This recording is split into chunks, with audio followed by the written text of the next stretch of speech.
So why does Frozen need to be told with song?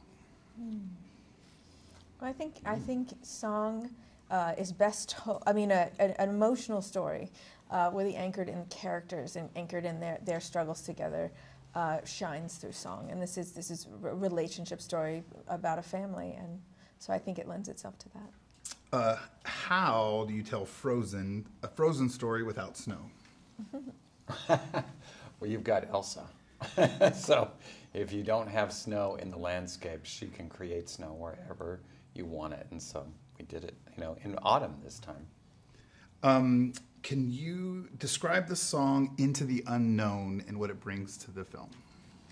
I think Elsa hears a calling, and she first tries to shut it out, but there's no denying it. It's dangerous for her to accept the call, but ultimately it starts the whole journey. Jen, can you explain how you approached the myth of what Elsa and Anna's story?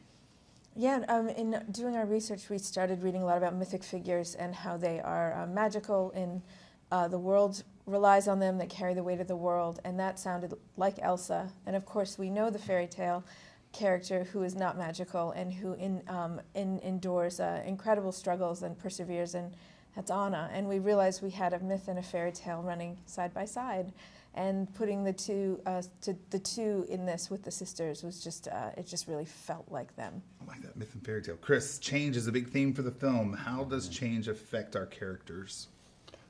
Change affects all of them.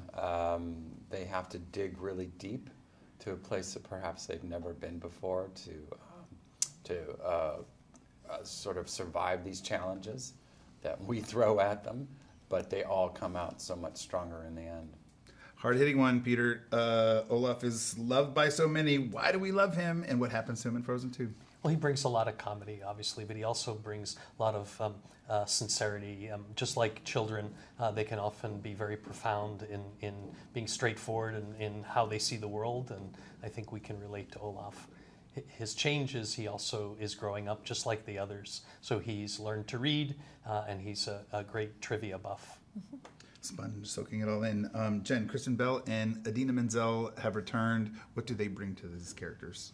Well, in so many ways, they embody the essence of Anna and Elsa, or I should say, Anna and Elsa embody the essence of these two extraordinary women. Kristen really helped shape Anna in terms of as you struggle through hardships and how you persevere. And Idina is quite shy like Elsa, but yet also has this incredible power through her voice that is mirrored in Elsa's powers.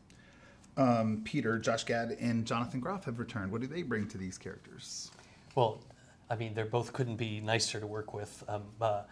Josh obviously is very collaborative, very improvisational in many ways, embodies Olaf, and really helped work with us on Olaf's journey. Jonathan Groff, we get to see a different side of Kristoff in this movie. He gets a song. It's wonderful that he's finally gotten that opportunity. Chris, Frozen 2 introduces two new characters from the folks behind the myth. I don't want to say the name wrong. Who are they, and what do they contribute to the Elsa-Anna journey? Which characters are you talking Sorry. about? Sorry. You can say them wrong, and it's queen, okay. Queen Idina? Yes. Yeah. And Matthias? Lieutenant Matthias. Matthias, see. Okay. No, I did it wrong. Sorry. Just like last night. So we've got, two of the new characters are Queen Idina, and that's played by Evan Rachel Wood, who does an incredible job. She's got a beautiful, lovely, motherly voice, and then her singing voice fits right between Idina's and Kristen's.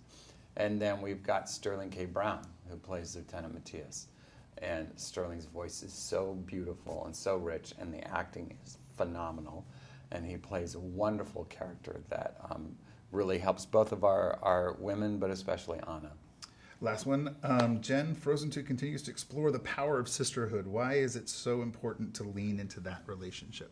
Well, I think what I love is Frozen always looked at that true love doesn't have to be romantic, in the power of family. Looking to each other when you're together, looking to each other when you're not together even, knowing that love is there for you. These two women use the strength of one another to get through some extraordinary obstacles, and that's, to me, what the power of sisterhood is.